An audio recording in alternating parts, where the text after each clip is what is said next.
لوگ اپنی تلواروں پر عباس کے ننیال کے بہادر لوگوں کا نام لکھتے تھے. چشم فلک پہ ایک منظر ایسا آیا کہ آسمان سے بھی ایک تلوار نازل ہوئی جس پہ لکھا ہوا تھا لا فتح الا علی لا سیف الا ذوالفقار. اس سے یہ ثابت ہو گیا کہ عباس شجاعت الطرفین ہے, کہ عباس کا ننیال بھی بہادر, عباس کا ننیال بھی بہادر, عباس کا ننیال اتنا بہادر کہ زمین کی تلواروں پہ نام لکھے جا رہے ہیں. عباس کا ننیال اتنا بہادر کہ آسمان کی تلواروں پہ نام لکھے جا رہے ہیں. اسی لیے مولا عباس شجاعت الطرفین. اب بات آئی ہے علم و عرفان پہ. دیکھیے وقت زیادہ ہو رہا ہے, میں بھی دیکھ رہا ہوں, جلدی جلدی باتوں کو سمیٹ رہا ہوں. اب علم و عرفان پہ اب میرا اصل موضوع جو تھا وہ شروع ہوتا ہے کہ مکے کا منظر ہے, 8 ذی الحجہ ہے. حسین نے اپنے حج کو عمرے سے تبدیل کرا. لوگوں کے چہروں پہ سوال آیا کہ کیا ایسا ڈر ہے, کیا ایسا خوف ہے حسین کو کہ اللہ کا گھر چھوڑ کے جا رہے ہیں. جیسے ہی مولا حسین نے یہ لوگوں کے چہرے کے سوال کو پڑھا, پڑھنے کے بعد اللہ کی مشیت نے اپنی مشیت کو دیکھا. اور اچھے سے سمجھاؤں, اللہ کی مشیت نے اپنی مشیت کو دیکھا. حسین ہے اللہ کی مشیت, عباس ہے حسین کی مشیت. مولا حسین نے مولا عباس کو دیکھا, نظروں نظروں میں بات ہوئی. مولا عباس سمجھ گئے آقا کیا کہنا چاہتے ہیں. جیسے یہ سن حکم ہوا امام کا, مولا عباس کعبے کی چھت پہ آئے. کعبے کی چھت پہ آئے. کہاں آئے؟ کعبے کی چھت پہ آئے. اگر ایسے کہہ دے کعبے کی چھت پہ نہیں, اپنی باپ کی جاگیر پہ آئے. کعبے کی چھت پہ مولا عباس کھڑے ہیں, حاجی طواف کر رہے ہیں.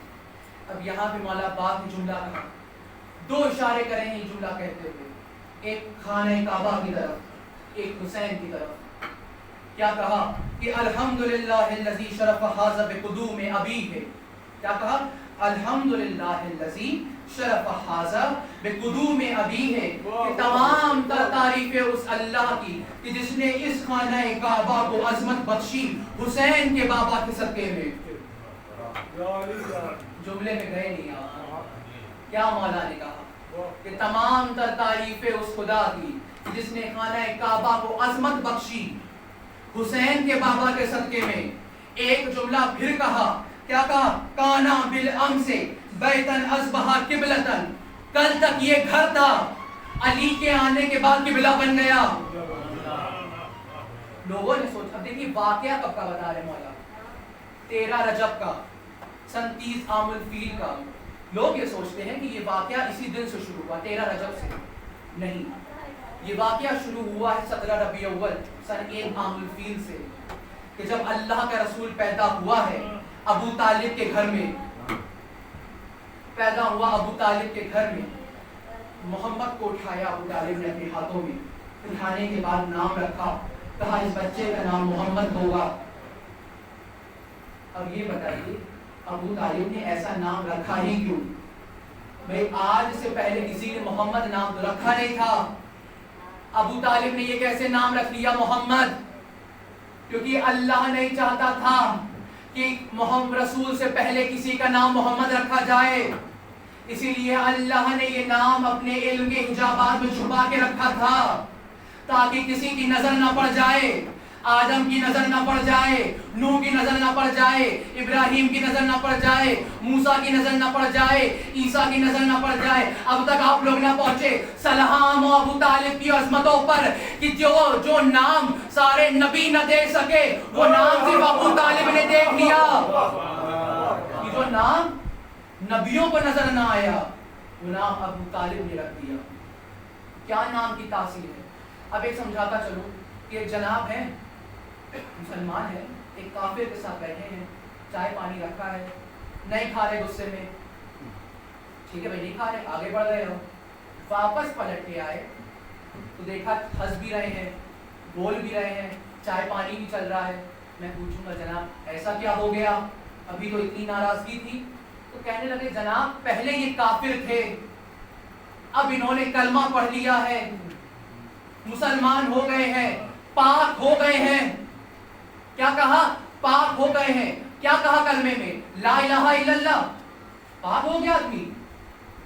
صاحب علم کا مجمع ہے، کیا صرف لا الہ الا اللہ کہنے سے پاک ہو گیا؟ نہیں، کیا کہا؟ محمد الرسول اللہ، یعنی ابو طالب کے رکھے ہوئے نام میں اتنی تاثیر تھی کہ وہ نجس کو پاک کر دے. یعنی 1400 سال کے بعد بھی آج بھی ابو طالب کے رکھے ہوئے نام میں اتنی تاثیر تو ہے کہ وہ نجس کو پاک کر دیتا ہے. تو سوچئے وہ ابو طالب کس طرح پاک ہوگا جس نے نام لیا نہیں رکھا ہے، جس نے نام لیا نہیں رکھا ہے. رسول خدا کی پیدائش ہوئی ابو طالب کے گھر میں. آواز کبریا آئی کہ اے ابو طالب تم نے مجھ پر احسان کرا ہے، اپنی حیثیت سے اب ہم بدلہ دیں گے. اپنی حیثیت سے کیا کہا اللہ نے؟ اب ہم بدلہ دیں گے اپنی حیثیت سے. اے ابو طالب میرے حبیب پہ تم نے احسان کرا، تمہارے گھر میں میرا حبیب پیدا ہوا، اب تمہارا بیٹا میرے گھر میں پیدا ہوگا. جیسے یہ جملہ سننا تھا، ابو طالب خانہ کعبہ کی طرف بڑھنے کے بعد پردے میں ہاتھ کو ڈالنے کے بعد کیا کہا؟ بین لنا ما سترا اسم الصبی، اے پروردگار اس بچے کا نام کیا رکھوں؟ جملے پہ جائیے گا، اس بچے کا نام کیا رکھوں؟ جیسے یہ کہنا تھا، اللہ کے طرف سے آواز آئی، اے ابو طالب میں نے اس بچے کا نام علی رکھا. کیسے نام رکھا؟ اللہ نے کہا میں نے اس بچے کا نام علی اپنے نام علی سے نکال کے رکھا. یعنی میرا نام بھی علی، تمہارے بچے کا نام بھی علی. ابھی تک عظمت ابو طالب نہیں سمجھے. ابو طالب تنہا ذات ہے عالم انسانیت میں کہ جس کا خدا بھی علی ہے اور جس کا بیٹا بھی علی ہے. جس کا خدا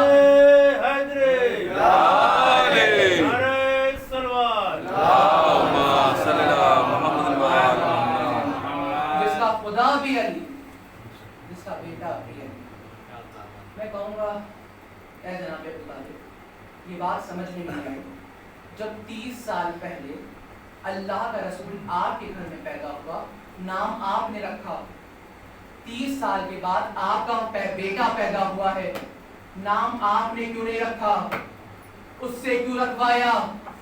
آواز ابو طالب آئے کہ اتنی چھوٹی سی بات تم نہیں سمجھے کہ بھائی یہی تو قانون تھا. رسول اس کا تھا، پیدا میرے گھر میں ہوا، نام بھی میں نے رکھا. بیٹا میرا تھا، پیدا اس کے گھر میں ہوا، نام بھی اس نے رکھا. ایک صلوات پڑھتے پر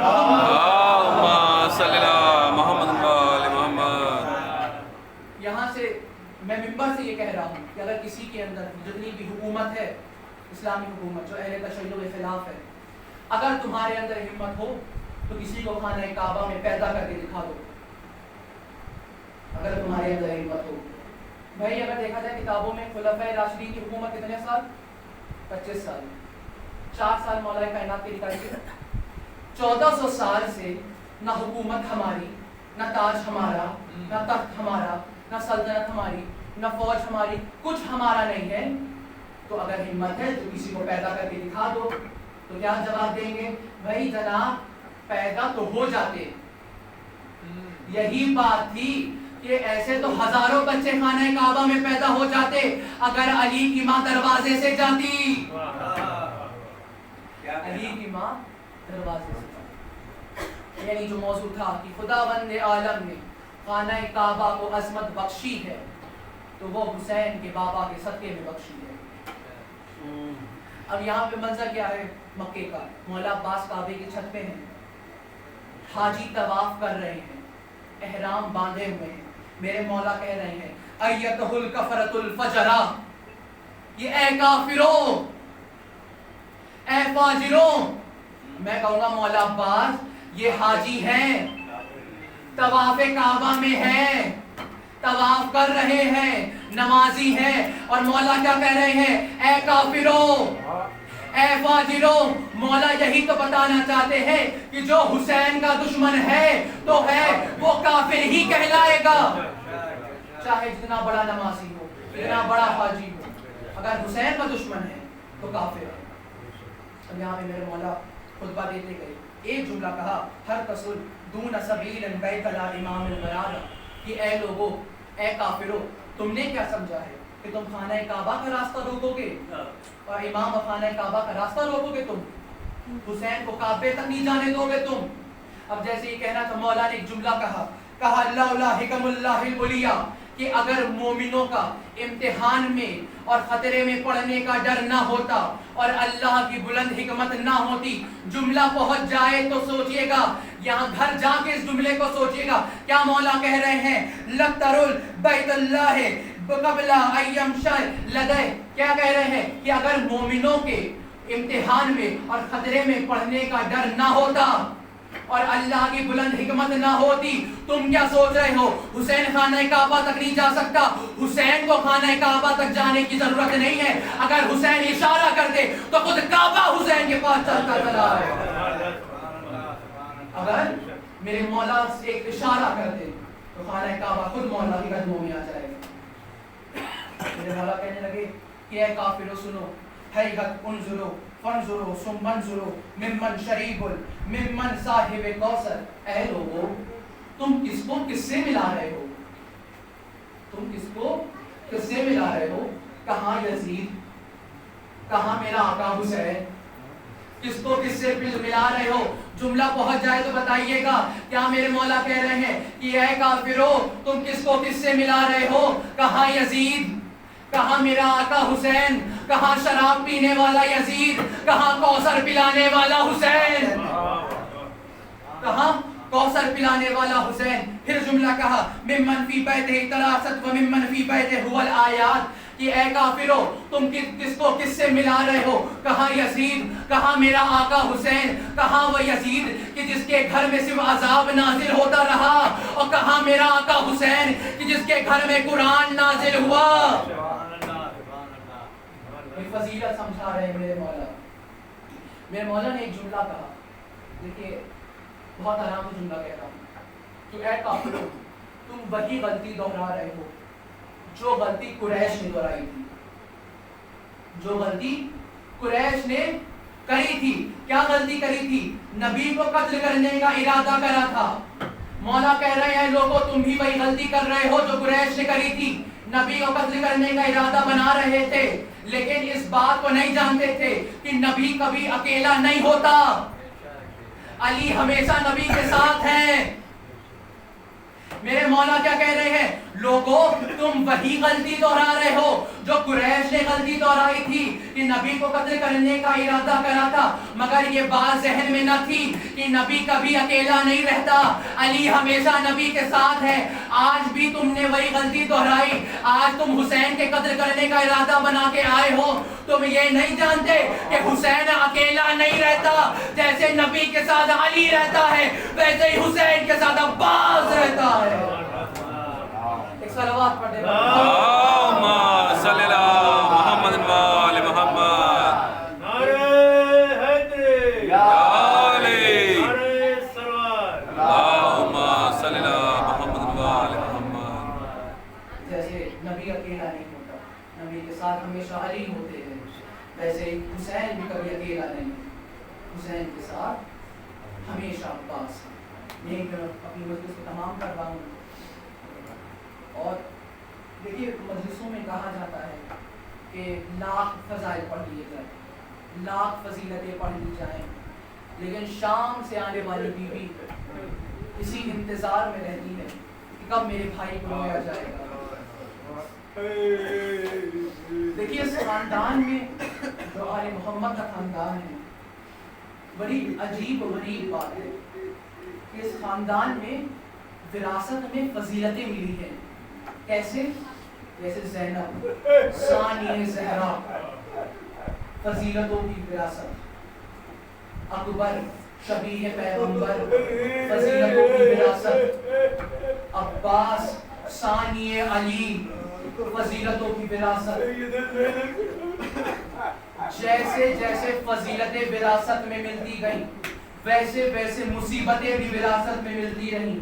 جیسے علی کے سر پہ ضرب لگی ویسے ہی عباس کے سر پہ گرز لگا۔ جیسے فاطمہ کی پسلیاں توڑی گئیں ویسے ہی 4 سال کی فاطمہ کی پسلیاں توڑی گئیں.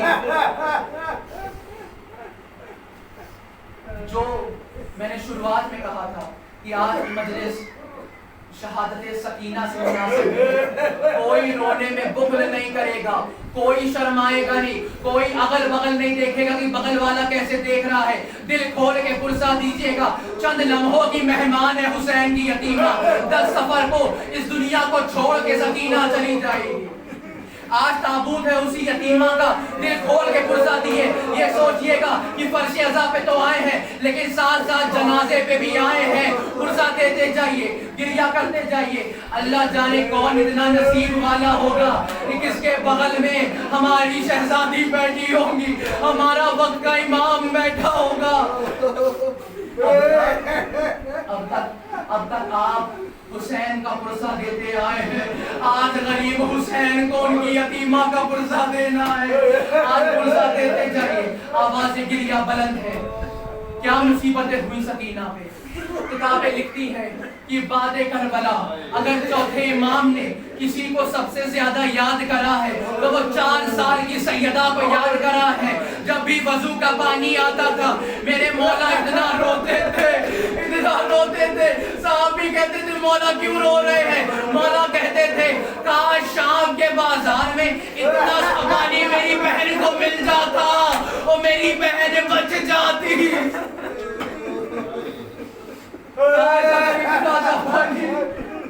میری بہن کو مل جاتا, وہ میری بہن زندہ رہ جاتی. میرے مولا نے کہا اچھا آپ سنیے, مصائب سنتے ہیں آپ, صرف سنا نہ کریے, تصور کرا کریے, مصائب کو محسوس کرا کریے, محسوس کرا کریے. اب محسوس کرنا ہے نا, سب کے گھر میں چھوٹے چھوٹے بچے ضرور ہوں گے. کسی بھی 3 سے 4 سال کے بچے کو دیکھیے, اگر کوئی بھرپور جوان اپنی بھرپور طاقت سے 4 سال کے بچے کو تماچا مارے, بچہ کھڑا نہیں رہ پاتا, زمین میں گر جاتا ہے. جب شبر سکینہ کو تماچے مارتا تھا سکینہ کھڑی نہ رہ پاتی تھی اور زمین میں گر جاتی تھی. اور جب سکینہ زمین میں گرتی تھی اور شبر تازیہ نے مار کے اٹھاتا, شبر تازیہ نے مار کے اٹھاتا. جب سکینہ اٹھ نہ پاتی تھی یہ ملعون تازیہ نہ رہ کے سید سجاد کی طرف بڑھتا تھا.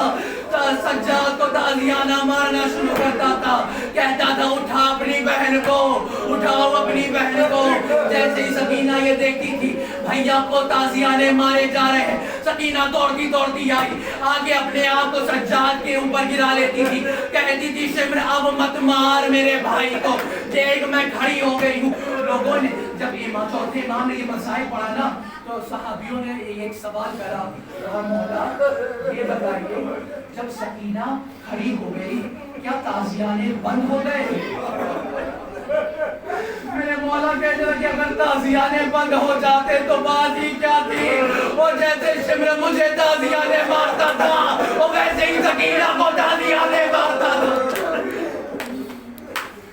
جیسے شمر مجھے تازیانے مارتا تھا وہ میری سکینہ کو تازیانے مارتا تھا. ایک جملہ ایسا کہوں, رو لیے نا, ایک جملہ ایسا کہوں اگر دل میں یہ جملہ لگ گیا نا گھر تک جائیں گے روتے ہوئے جائیں گے. جب شمر تازیانے مار رہا تھا نا سکینہ نے روتے ہوئے کہا بھیا سجاد اس سے کہہ دو میرے رخساروں میں تازیانے نہ مارے. اے بھیا کربلا سے کوفہ اور کوفہ سے شام اس کے تماچے کھاتی آئی ہوں. اے بھیا میرے رخساروں میں اتنی طاقت نہیں بچی مگر اس کے تازیانے سے. چوتھے امام کہتے ہیں سلام ہو میری اس 4 سال کی بہن پہ جس کے رخساروں کا رنگ کربلا سے لے کے شام تک کبھی لال ہوتا تھا, کبھی نیلا ہوتا تھا, کبھی کالا پڑ جاتا تھا. ابھی ایک مرحلہ اور سنیے, میں مجلس کو تمام کر دوں گا. گریہ کرتے جائیے, پرسہ دیتے جائیے. وہ شیعہ ہی کیا ہے کہ جس کو رلانے کے لیے مسائل سنائے جائیں, بس زبان پہ ہائے سکینہ آئے, گریہ بلند ہو جانا چاہیے. اب یہاں پہ ایک مرحلہ ایسا آیا کہ